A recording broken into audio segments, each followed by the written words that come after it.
आपण पाहत आहात सत्याची बाजू मांडणारं हक्काचं न्यूज चॅनल M24 तास। मिरजच्या एका पर्यटन केंद्रावर नियमभंगाचे आरोप, तात्काळ कारवाईची मागणी। मिरज तालुक्यातील एका पर्यटन केंद्राविरोधात विविध शासकीय नियमांचे उल्लंघन होत असल्याचा गंभीर आरोप करण्यात आला असून या प्रकरणी तातडीने कारवाई करण्याची मागणी करण्यात आली आहे। भारतीय जनता पक्षाचे पश्चिम महाराष्ट्र पसमंदा प्रमुख असलम अत्तार यांनी मिरज तहसीलदार यांच्याकडे याबाबत निवेदन सादर केले आहे। निवेदनात म्हटले आहे की संबंधित पर्यटन केंद्राच्या नावाखाली जमिनीचा बिगर शेती येणे वापर करताना नियमांचे उल्लंघन करण्यात आले असून अनधिकृत बांधकामे उभारण्यात आली आहेत। त्यामुळे महसूल विभागाने तात्काळ स्थळ पाहणी करून पंचनामा करावा अशी मागणी करण्यात आली आहे। तसेच अन्न व औषध प्रशासन FDA विभागाकडे करण्यात आलेल्या तक्रारीत पर्यटकांना दिल्या जाणाऱ्या अन्नाचा दर्जाबाबत प्रश्नचिन्ह उपस्थित करण्यात आले आहे।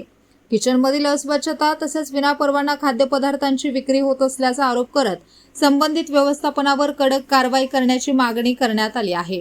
दरम्यान महाराष्ट्र प्रदूषण नियंत्रण मंडळाकडे MPCB केलेल्या तक्रारीत केंद्रातून बाहेर पडणाऱ्या सांडपाण्याची योग्य विल्हेवाट लावली जात नसल्याचे तसेच ध्वनी प्रदूषणाच्या नियमांचे उल्लंघन होत असल्याचे नमूद करण्यात आले आहे।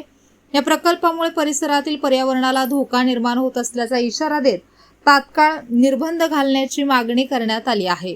या सर्व तक्रारींच्या पार्श्वभूमीवर संबंधित विभागांनी संयुक्तपणे तपासणी करून दोषींवर योग्य ती कारवाई करावी अशी मागणी स्थानिकांकडूनही होत आहे।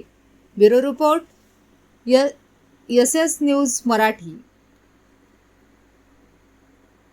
बळीराजा ॲग्रो टुरिझम यांची आमच्याकडे गेल्या काही दिवसांपासून वारंवार तक्रारी येत आहेत। त्या तक्रारीच्या अनुषंगाने आम्ही मिरजचे तहसीलदार, मिरज ग्रामीणचे पोलीस निरीक्षक आणि अन्न औषधचे आयुक्त यांच्याकडे आम्ही बळीराजा ॲग्रो टुरिझमची रीतसर तक्रार दिलेली आहे। त्या तक्रारीच्या अनुषंगाने आम्ही आज तेथे पाहणी केलं असता पाहणीमध्ये आम्हाला स्विमिंग टँक, त्यानंतर जे खाण्याचे पदार्थ आहेत तेथील ध्वनी प्रदूषण यामध्ये अत्यंत चुकीचे प्रकार आणि पूर्ण नियमांची पायमल्ली होत असल्याचे दिसून आलेले आहे। त्या अनुषंगाने आम्ही मिरज ग्रामीणचे पोलीस निरीक्षक यांच्याकडे ध्वनी प्रदूषणाबाबत तक्रारसुद्धा दिलेली आहे। राहिलेल्या ज्या परवानग्या आहेत त्याबाबतचे आम्ही निवेदन तहसीलदार मॅडम आणि अन्न औषधचे आयुक्त त्यांच्याकडे दिलेलं आहे। जर अन्न औषधचे अधिकारी, तहसीलदार मॅडम आणि पोलीस निरीक्षकांनी येत्या 8 दिवसामध्ये बळीराजा ॲग्रो टुरिझमवर जर कारवाई नाही केली तर त्याच्या निषेधार्थ आम्ही कलेक्टर साहेबांकडे दाद मागून उपोषणास बसण्याची आमची तयारी आहे।